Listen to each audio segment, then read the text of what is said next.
Donc comme je le disais tout à l'heure, bienvenue pour ce webinaire donc, qui va porter sur les trucs et astuces d'utilisation Modeflow et un petit peu aussi Fusion 360. Euh, donc juste pour avant de rentrer dans le vif du sujet, pour hop, me présenter un peu. Donc je suis arrivé, parce que je suis pas sûr que tout le monde encore me connaisse, je suis arrivé chez Applicit il y a maintenant un petit peu plus de 6 mois. En tant qu'ingénieur application. Donc, je m'occupe essentiellement de la partie Molflow et NetFab. Donc, NetFab, on va dire que c'est la solution qui est plus ou moins équivalente à Molflow, mais pour la partie fabrication additive. Au niveau de mon expérience, avant, j'ai travaillé surtout dans l'automobile au sein de la société Autoliv, qui est donc un équipementier, de pièces de sécurité. Et encore avant, j'ai eu diverses expériences au travers de petits travails ou de stages durant mes études. Chez Plastic Brennes, qui est un injecteur dans le sud-ouest, Legrand également dans la partie injection, et puis EKK, qui est anciennement ABC Technologies à côté de Cognac. Et au niveau de mes diplômes, je suis diplômé donc des mines de Douai en partenariat avec l'ISPA. Donc en fait, j'ai un diplôme d'ingénieur de l'Institut supérieur de plasturgie d'Alençon, hein, surtout. C'est là où j'ai fait mes études. Pour rester informé, donc là on va passer un petit peu aux présentations générales, pour rester informé de l'actualité au niveau de tout ce qui peut se faire vis-à-vis des formations, vis-à-vis des webinaires, etc. Vous avez donc sur le site internet d'Applicit l'onglet agenda sur lequel vous pouvez donc regarder toutes les activités qui se feront.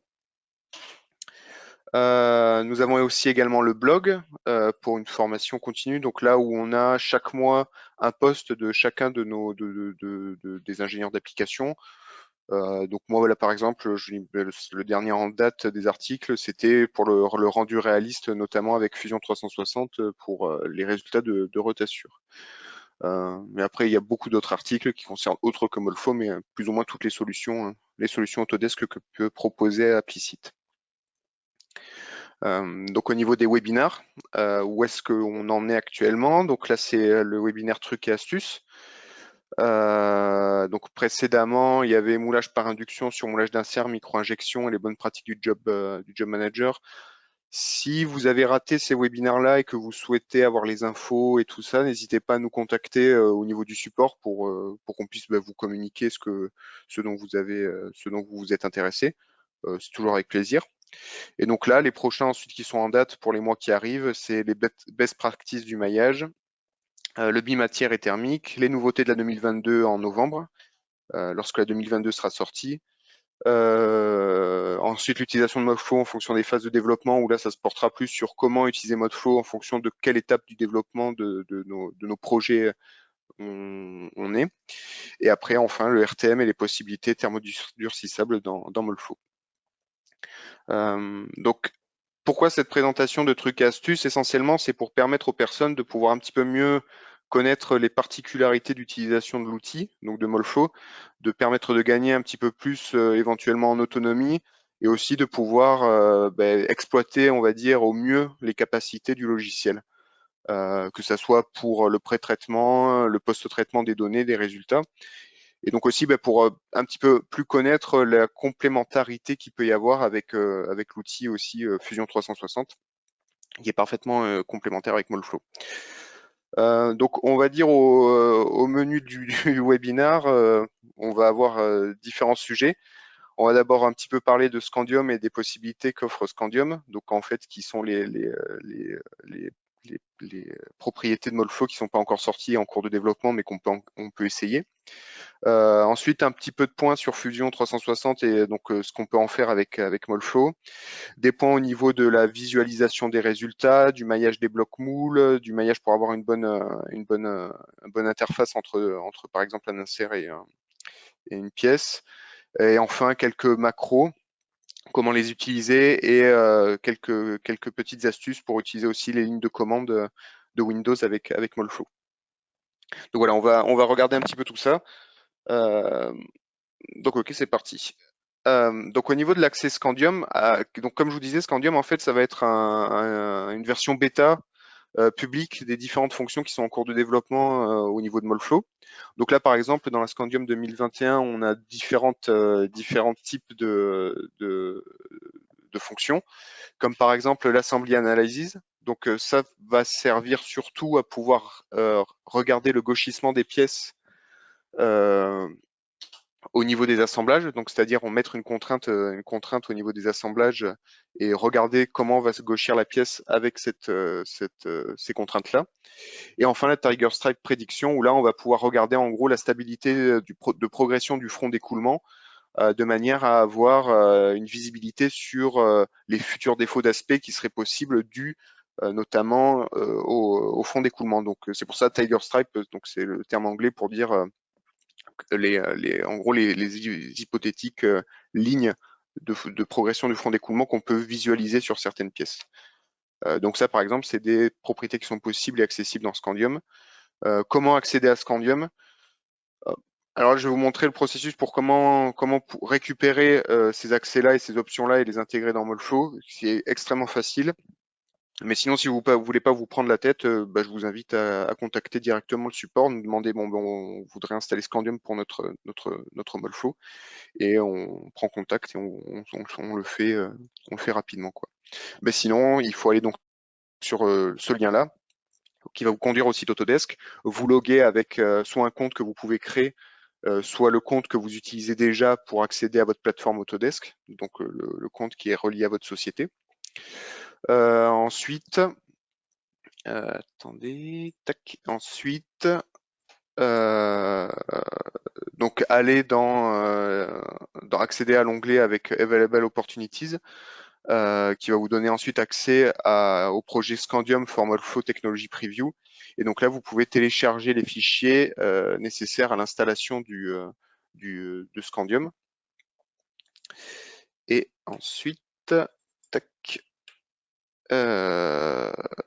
voir un petit peu toutes les sources qui sont à récupérer dans la partie pour l'installation de Scandium. Donc, juste pour rappel, Scandium peut être utilisé avec vos licences classiques. Donc, en fait, c'est juste des fichiers en plus qu'on va installer dans les répertoires de Molflow. L'installation se fait en utilisant le numéro de série du code produit de votre version commerciale. Et enfin, c'est une version indépendante de votre version de Molflow. Alors, plus maintenant, on peut l'intégrer pour la 2021 directement dans l'interface Molflow que vous avez. Donc, comme je vous dis, toutes ces informations, vous les avez en votre possession au niveau de votre portail Autodesk. Mais si vous voulez pas vous prendre la tête, vous nous contactez, puis on vous installe ça rapidement. Un petit rappel aussi, avant de passer vraiment dans les trucs et astuces, des process qui sont disponibles dans Molflow, des process plus ou moins atypiques. Si jamais cela vous intéresse de pouvoir lancer des simulations là-dessus, si vous avez les licences appropriées, ou bien même de contacter Applicite pour des services de simulation avec ces technologies-là. Donc au niveau des technos, on a donc l'injection thermoplastique mono et bimatière, la simulation de thermodurcissable, l'injection de poudre métallique ou céramique, le RTM. Nous avons aussi également l'injection compression, la compression de thermodurcissable ou thermoplastique donc, et la compression d'injection, compression thermoplastique bimatière. Donc tout ça, c'est des process un petit peu atypiques. Et donc également de l'injection gaz, donc auquel on peut constater l'évolution de la veine gaz dans une cavité, l'injection microcellulaire, donc avec les différentes technologies Mucel, CBA, Corbac, la bi-injection, la co-injection, et enfin l'injection multifourreau. Donc la première astuce, on va dire avec Fusion 360, va concerner le maillage de la pièce. Donc en fait, il est possible de moins en moins maintenant, parce qu'il faut dire que le mailleur Molflow a vraiment été bien développé, et qu'aujourd'hui c'est plutôt compliqué de se retrouver avec un maillage on va dire de faible qualité. Mais ça peut toujours arriver sur certaines géométries plus ou moins complexes pour CCAO. Déjà, comment repérer que la géométrie est complexe et que le mailleur va galérer, entre guillemets, pour pouvoir générer un maillage de la pièce? Eh bien, c'est que dans le log, vous allez avoir une indication qui va être marquée maillage en utilisant le mailleur STL. Donc, si vous avez ça, c'est-à-dire qu'il ne passe plus en maillage CAO et en maillage STL, et donc ça sous-entend que le maillage va être généré mais qu'après il va falloir éventuellement faire des actions de correction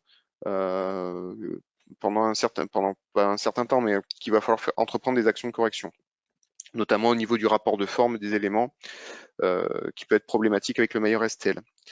Et donc en fait, Fusion 360 va permettre de inspecter la pièce, de dire si oui ou non elle est conforme. Donc dans les outils de Fusion, vous avez un outil qui s'appelle donc inspecter, validate, et donc il va permettre de visualiser, d'isoler les zones défectueuses de la CAO pour ensuite pouvoir les corriger directement sur Fusion, ou alors vous, par derrière, reprendre éventuellement votre outil de CAO et corriger ces zones-là. Donc c'est assez pratique quand on a comme je vous dis, des problématiques de maillage avec Molflow, de réintégrer la géométrie sur Fusion et de lancer ce diagnostic-là qui va vous permettre de repérer exactement où se trouvent les zones défectueuses.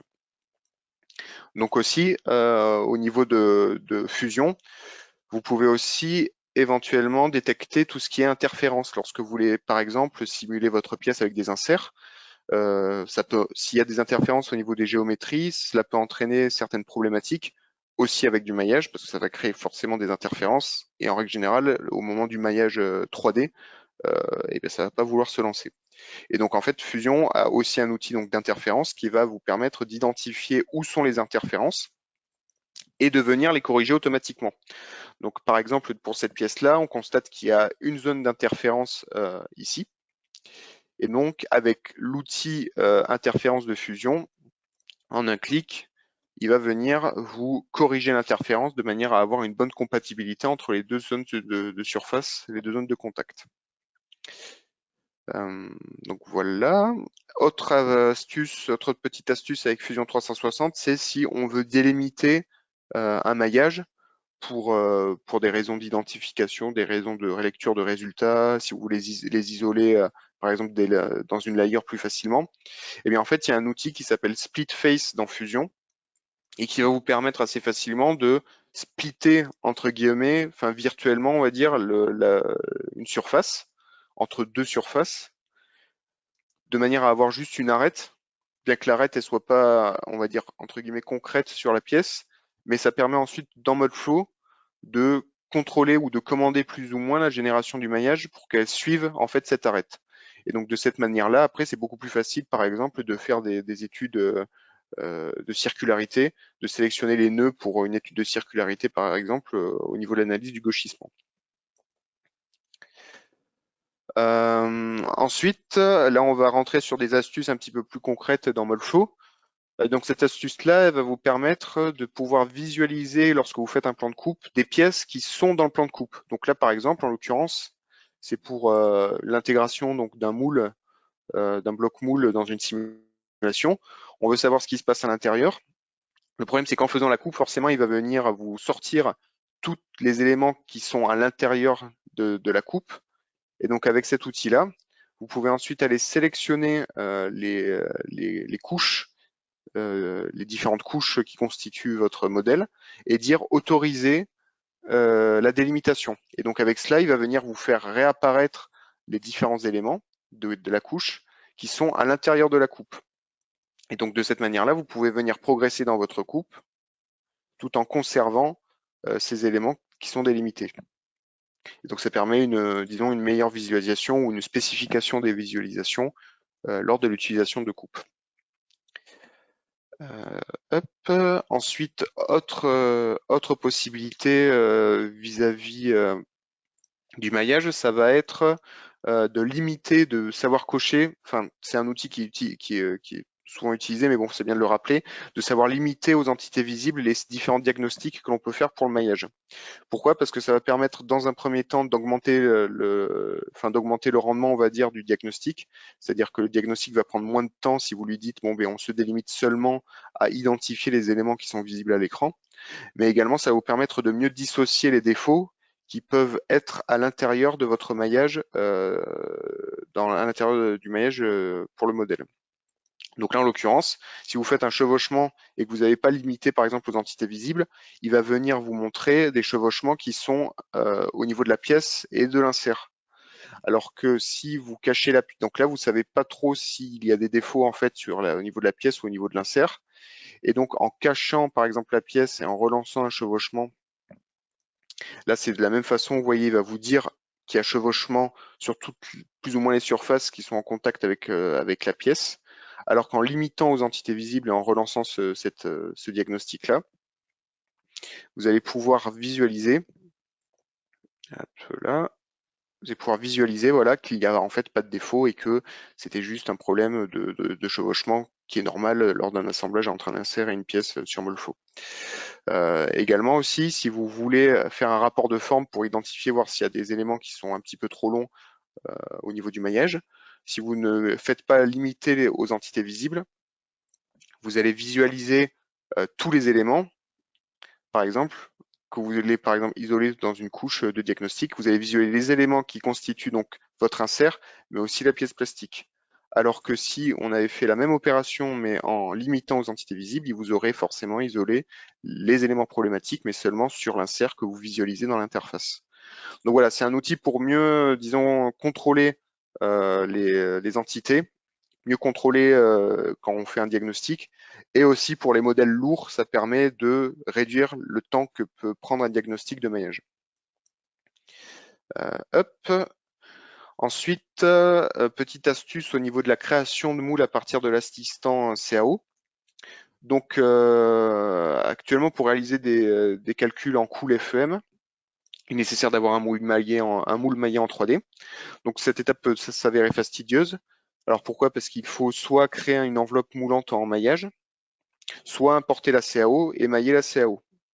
Et donc en fait, il existe une méthode mixte qui permet de générer une CAO directement avec Molflow. Donc pour cela, en fait, au moment où on va générer le bloc moule, il faut venir cocher, donc créer en tant que bloc de moule CAO.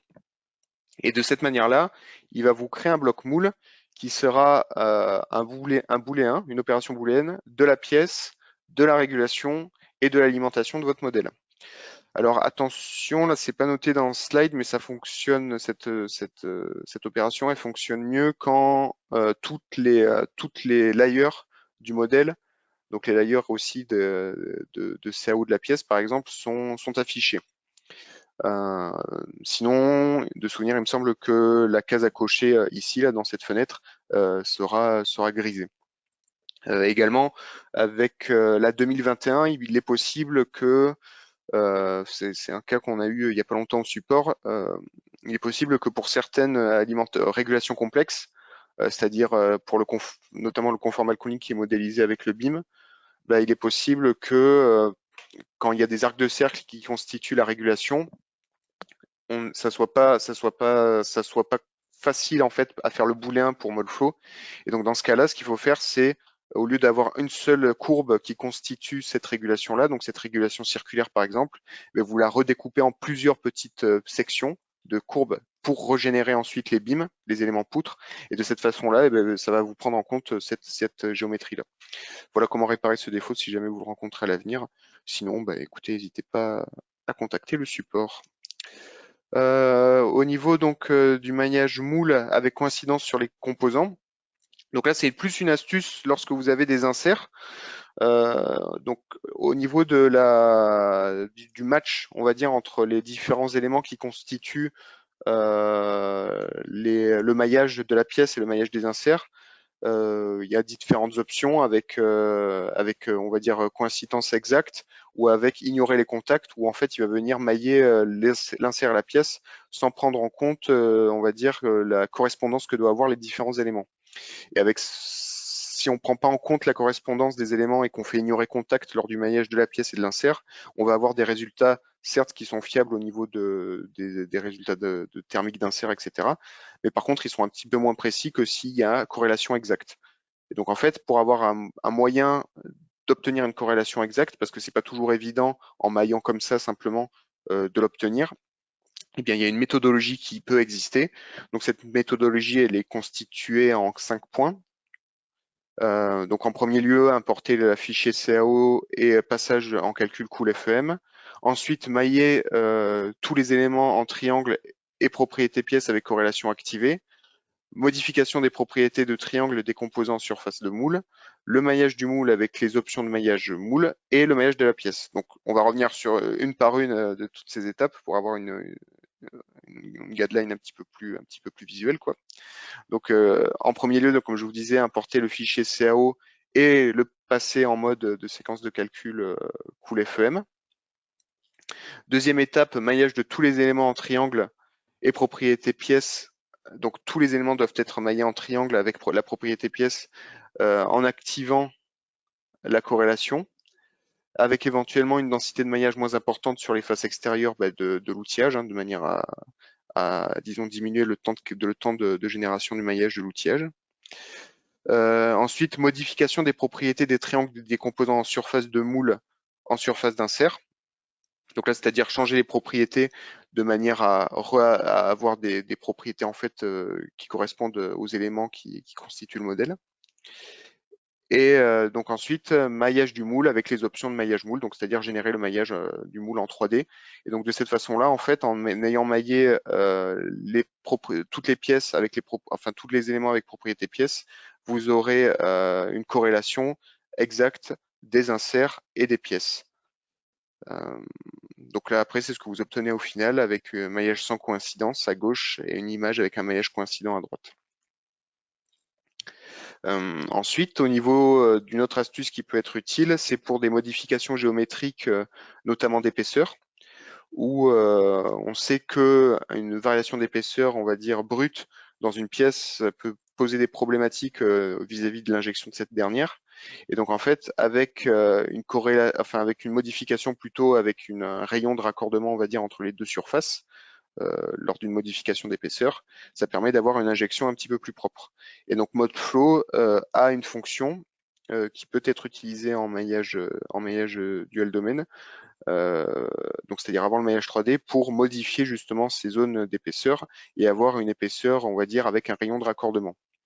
Donc pour cela, il suffit d'aller dans les options, la fonction avancée du maillage et utiliser l'outil décalé. Sélectionnez donc les éléments pour lesquels vous voulez un décalage d'épaisseur. Et donc là, vous allez avoir ensuite deux options à cocher. Donc le décalage se fait normalement à la surface sélectionnée. Donc ici, avec une valeur positive. Et donc ensuite, vous avez une autre qui est l'atténuation et la distance d'atténuation.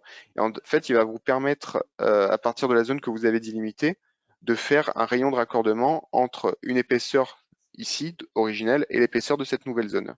Donc ça vous donne ce résultat-ci. Donc ici, c'est avant la modification à gauche et après la modification à droite. Vous allez donc avoir une augmentation de l'épaisseur, là qu'on a programmé. Et donc ensuite, on a programmé aussi une distance d'atténuation qui permet donc un passage d'épaisseur avec un certain rayon de raccordement de manière à ce que ça soit plus progressiste, alors que au lieu d'avoir quelque chose de brut. Et donc ensuite, avec ce décalage, vous pouvez mailler votre pièce en 3D pour lancer la simulation avec des éléments tétraédriques. Donc, tac.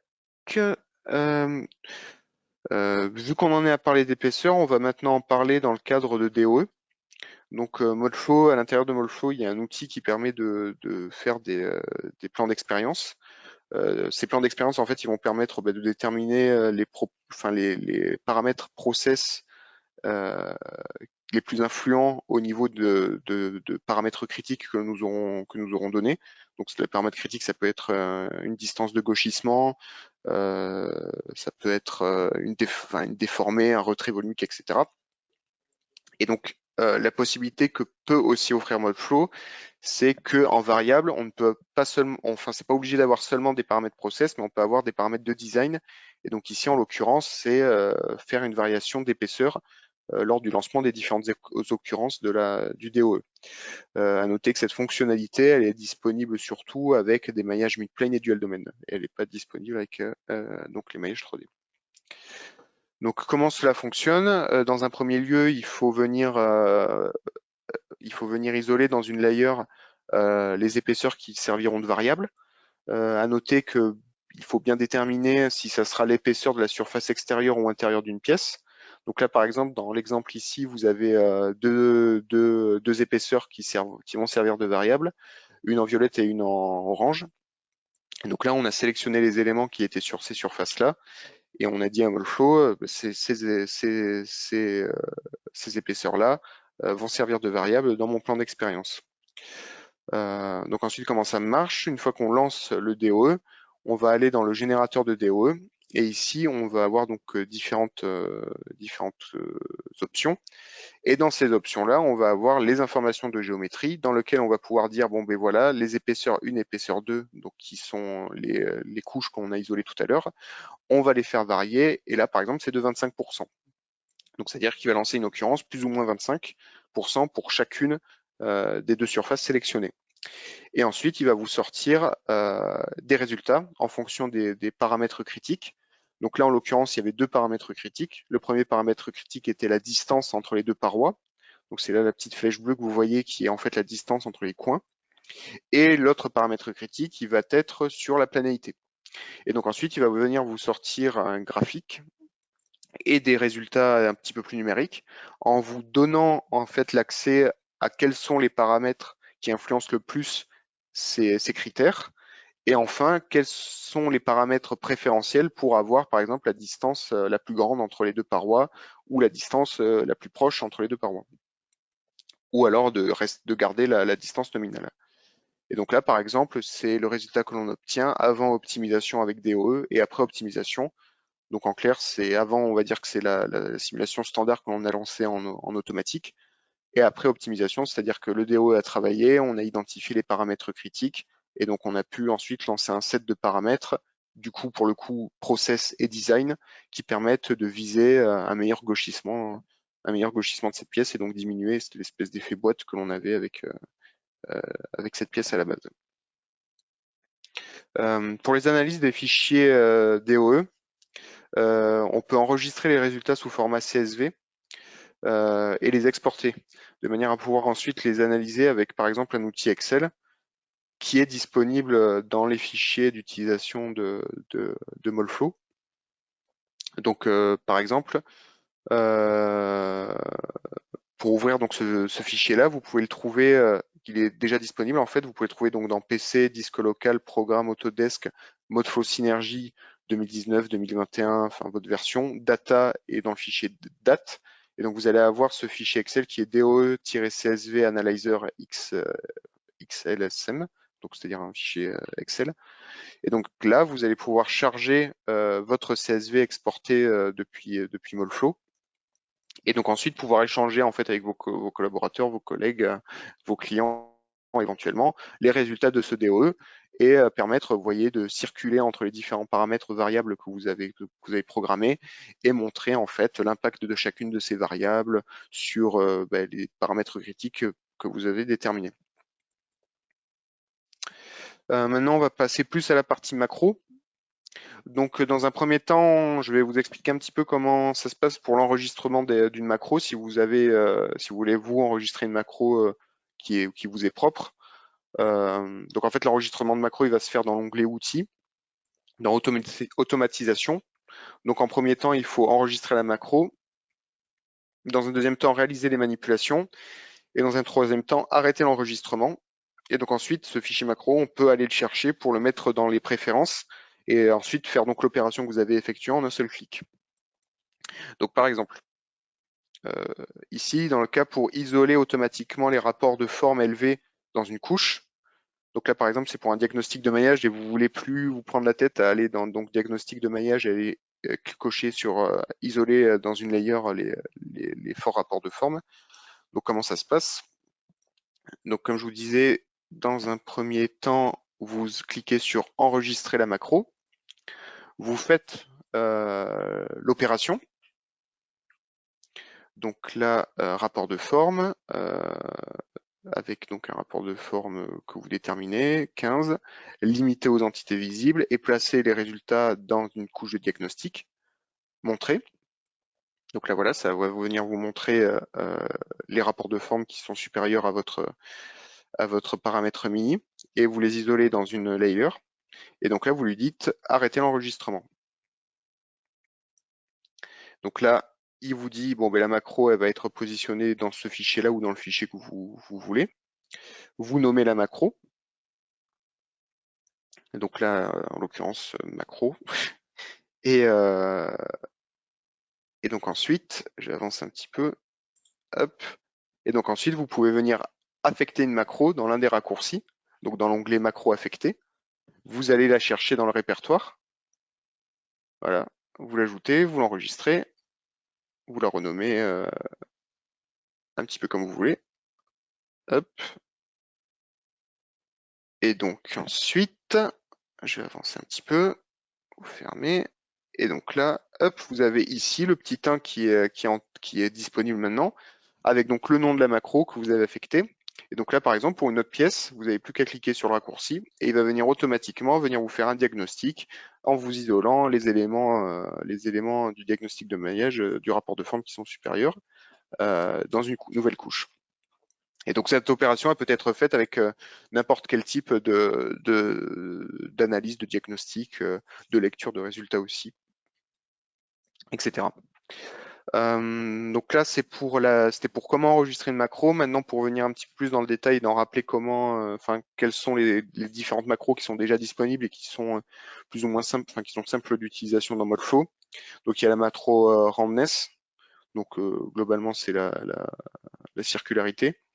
Donc cette macro-là, qui est déjà disponible, déjà écrite, qui a juste à aller chercher dans les fichiers, il y a un slide après qui va vous montrer comment aller la chercher, vous permet de regarder, d'identifier la circularité d'un élément, d'une pièce, de déterminer sa concentricité par rapport à son ancien point, donc c'est-à-dire de regarder exactement le déplacement, le rayon aussi notamment avant déformation, après déformation, et donc ensuite, donc comme je vous disais, le déplacement du point central de ce cercle. Donc comment ah oui pardon, et avant de vous montrer, donc également il y a aussi une autre macro qui est intéressante, qui est la macro planéité, qui va venir vous déterminer la planéité en fait d'une surface après gauchissement. Donc là vous pouvez voir le décalage qu'il y avait par rapport à avant gauchissement, après gauchissement. Juste pour hop, pour rappeler comment intégrer ces macros-là. Je vais vous montrer juste rapidement. Elles sont dans C, programme, j'anticipe un peu les questions, programme, mode flow synergie, donc en l'occurrence 2021, data, date, et tac, tac, tac, tac, tac. Non, c'est pas là, je me suis un peu planté. Je me suis planté, c'est pas là, je me rappelle plus trop. Hop, hop, hop, hop, hop, oh, attendez, je vais regarder ça, je regarderai ça tout à l'heure. Je vais finir la presse, je sais plus s'il y a un rappel. Je vous montrerai ça après la présentation, où se trouve en l'occurrence les macros. Hop, on va reprendre. Donc excusez-moi pour ça, je vous montrerai tout à l'heure plus tôt. Donc la macro ROT3, donc ça permet, pour continuer, permettre de réorienter facilement le modèle dans l'axe Z. Alors pourquoi dans l'axe Z? Parce que ça va vous permettre de calculer correctement la force de verrouillage du produit. Donc en l'occurrence, il faut sélectionner 3 nœuds qui sont sur le plan que vous voulez réorienter dans l'axe Z. Donc comment activer cette macro-là? Donc dans l'invite de commande qui se trouve dans l'interface utilisateur, vous pouvez faire réapparaître l'invite de commande, taper ROT3, déterminer donc un premier nœud qui va définir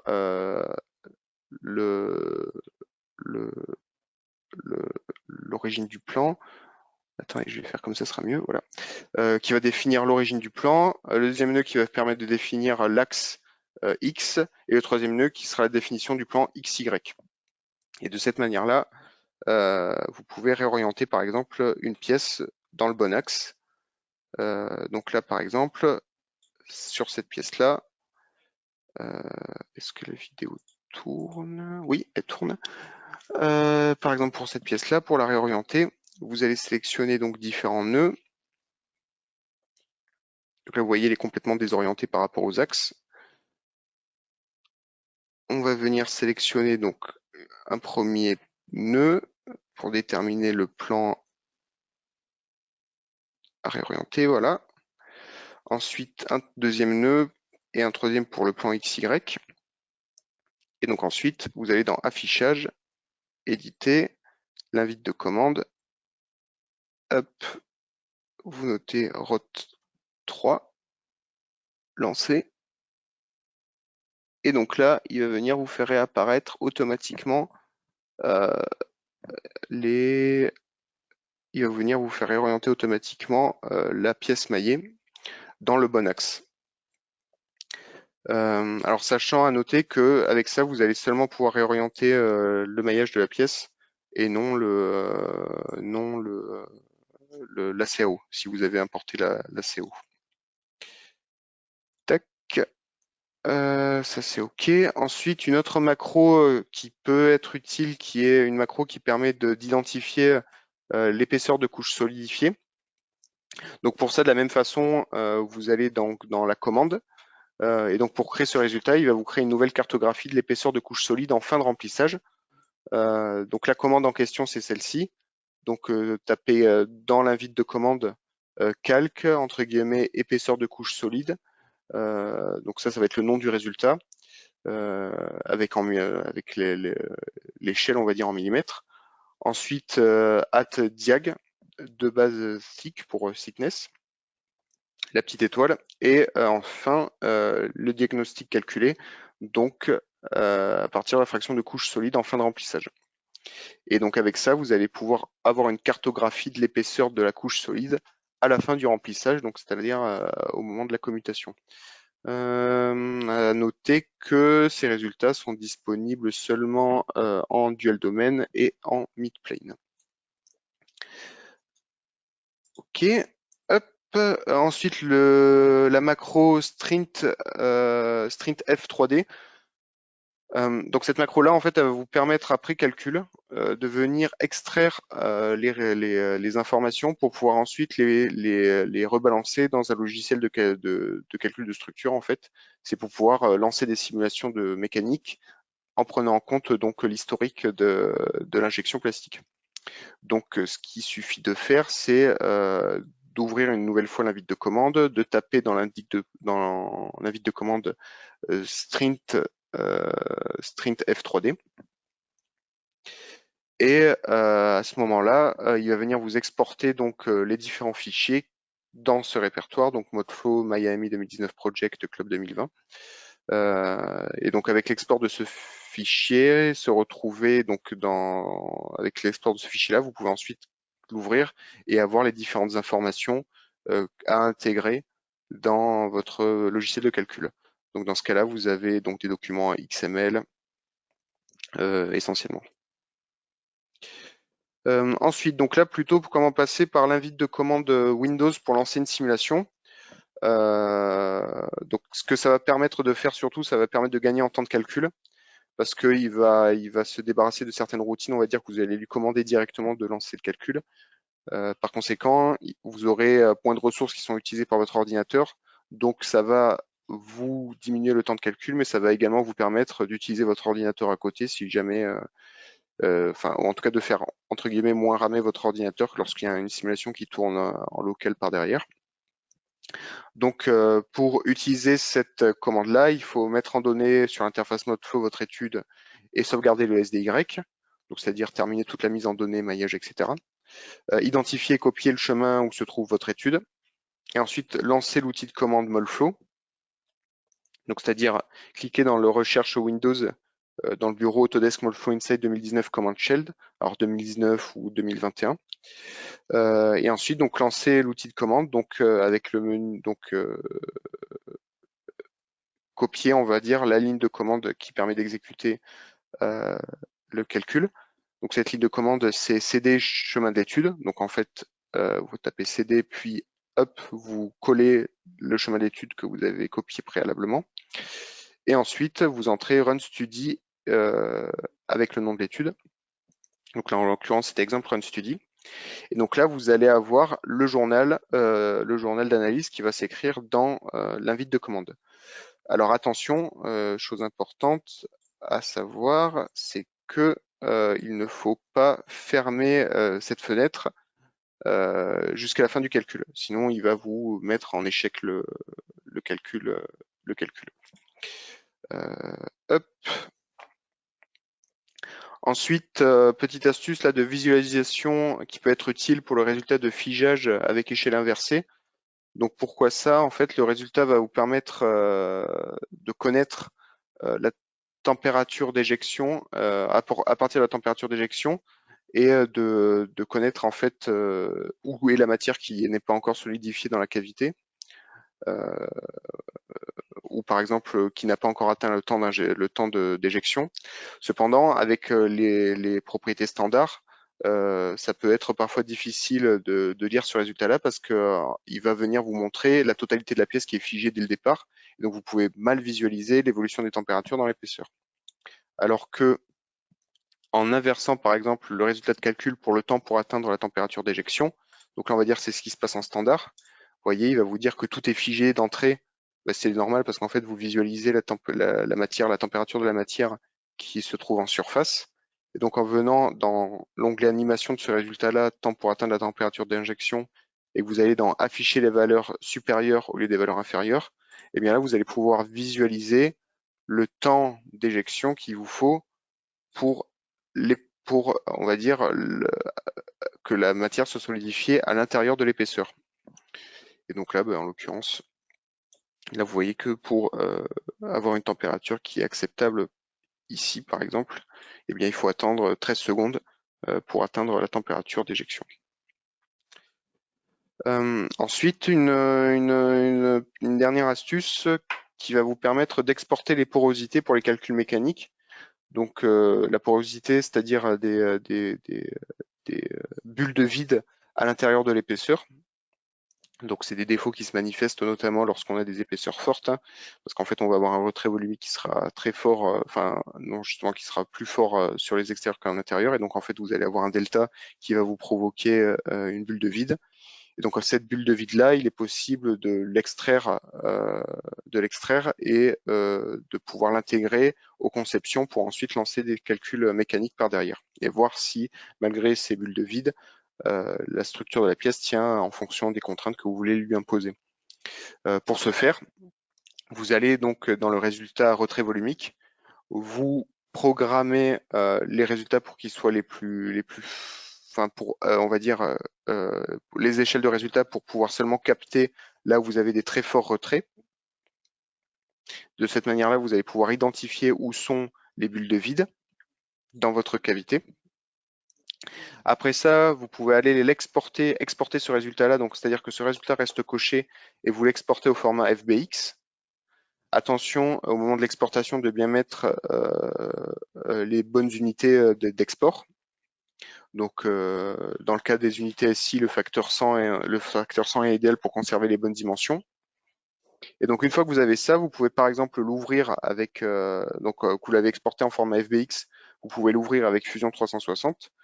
Fusion 360 va vous permettre de facetiser le FBX, qui est donc à la base un maillage, et va vous permettre de créer un body, donc un élément step, on va dire, par exemple.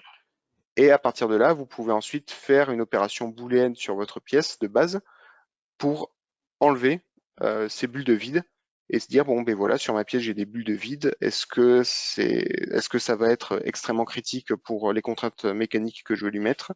Et donc ensuite vous pouvez lancer les calculs de structure que vous voulez sur votre pièce, qui sera prise et dont les bulles d'air seront prises en compte.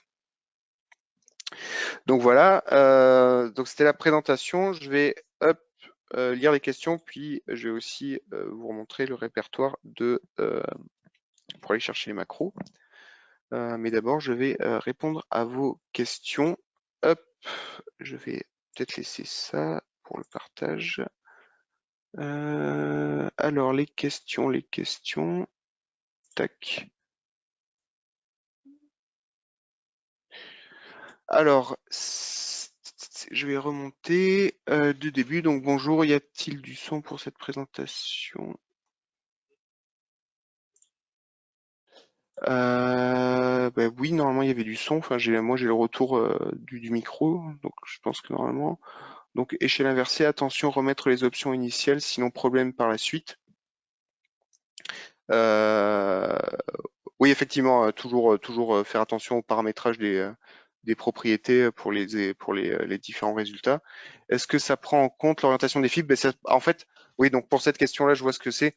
Est-ce que ça prend en compte l'orientation des fibres pour l'export, tac, tac, tac, l'export que je vous ai montré pour les calculs mécaniques, donc la macro Rho3, ça prend en compte aussi les tenseurs d'orientation de fibres, effectivement, oui.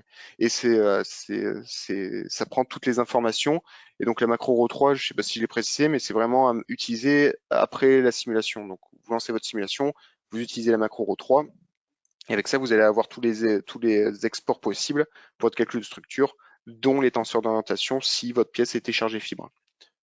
Il était possible,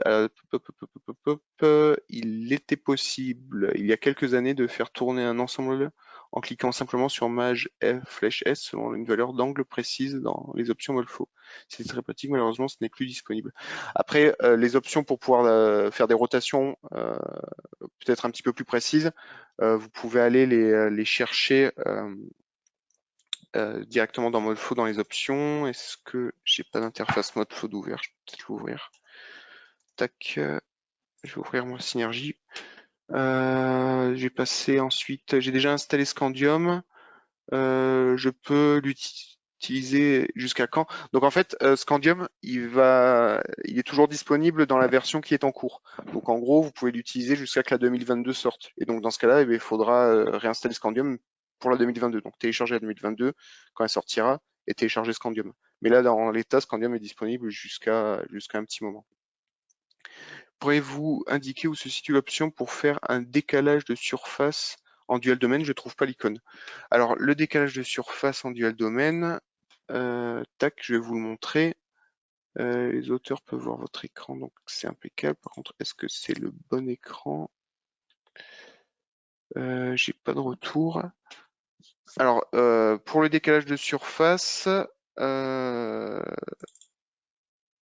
va être l'option offset qui va se situer. Donc là, par exemple, dans Mesh Advance, bon là c'est un maillage en 3D, donc forcément c'est pas disponible. Mais ici vous avez donc Offset, ici, et qui est en fait l'outil qui va vous permettre de faire des décalages de maillage. Alors c'est pratique, notamment quand on veut pas s'embêter à faire un décalage pour retourner avec l'outil de CAO et faire un décalage avec l'outil de CAO.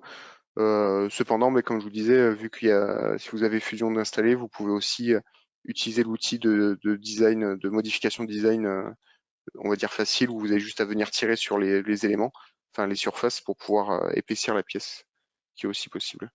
Pouvez-vous indiquer où se situe l'option pour faire donc ça se fait.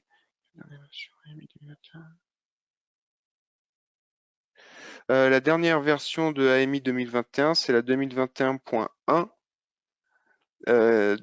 Dont il y a une particularité sur cette version-là, c'est que ce n'est pas une simple mise à jour qui s'intègre dans la 2021 que vous avez déjà, c'est carrément une autre interface que vous devez télécharger à partir de la plateforme Autodesk. Donc il faut savoir que la version 2021.1, l'ajout principal, c'est la localisation avec la traduction de la langue en français.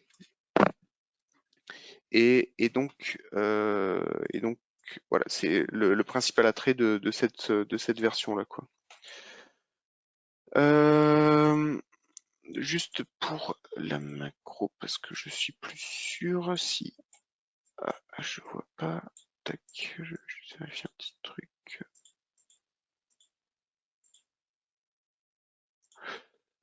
Donc alors attendez.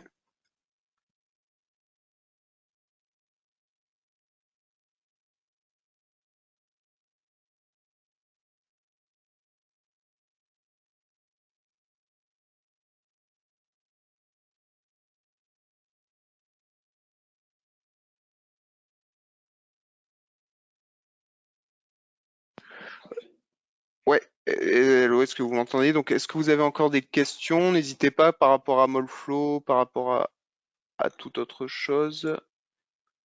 de faire donc tac, tac, tac. Et donc, oui.